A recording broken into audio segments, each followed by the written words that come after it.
India's daily cases of COVID-19 are increasing rapidly and may surpass the Chinese grand total of 85,000 cases on any day of the days over the next 1 week. In the month of August, India became the biggest global hotspot for the coronavirus pandemic. Despite this, the Government of India has issued SOPs to various ministries and institutions to carry out various operations across the country. With all these latest news coming up, I'm Mansi Mathur. Welcome you all with the top stories of the day.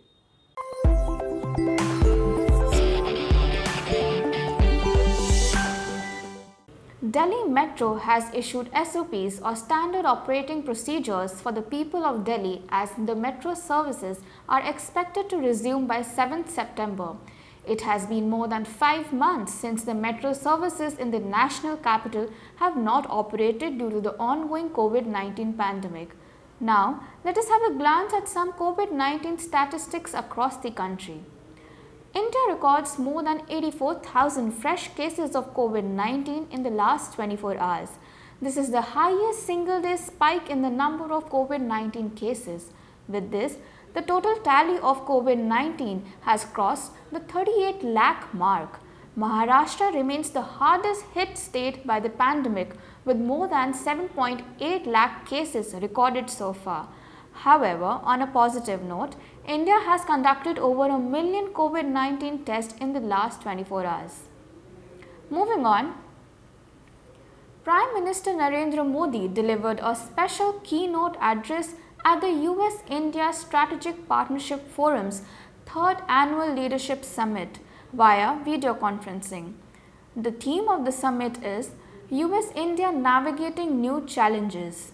However, just hours before this news was announced, the official Twitter handle of Prime Minister Narendra Modi's personal website got hacked. The hacker has requested people to donate funds to PM CARES via cryptocurrency. The account has not yet been recovered. Twitter has assured the Government of India that it will take all necessary steps to secure the account.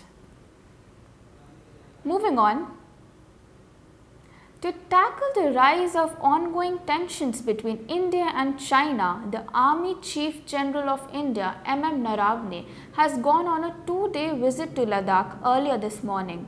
If reports are to be believed, the series of diplomatic talks that were going on between India and China in Chunchul area in Ladakh are not proving to be beneficial for India. Moving on to some international news coming up. Union Minister of Defense Rajnath Singh has reached Russia to attend Shanghai Cooperation Organization (SCO) Defense Ministers meet. Upon reaching Moscow, the Defense Minister greeted the gathering with a namaste instead of a handshake. It is to be noted that India, China and Russia are members of SCO along with 5 other member states including Kazakhstan, Kyrgyzstan, Pakistan, Tajikistan and Uzbekistan. Before leaving for the summit, Rajnath Singh tweeted and said, "India and Russia are privileged strategic partners. We are looking forward to further this partnership during my visit." During this visit, the long pending AK-203 rifles deal is expected to be finalized. It is said that the defense minister will also request his Russian counterpart to ensure the timely delivery of S-400 missile defense systems to India. Just hours before this visit, Defence Minister's son Pankaj Singh had tested positive for COVID-19. Moving on to some positive news of the day.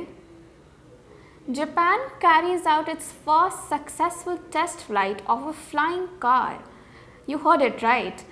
The Japanese company SkyDrive has successfully engineered this car and has made its first public demonstration in the campus of the company. This velocopter is battery operated and occupies the space of a 2-seater taxi. With that, we come to the end of this bulletin. Stay tuned for more updates and keep watching Snoopbox.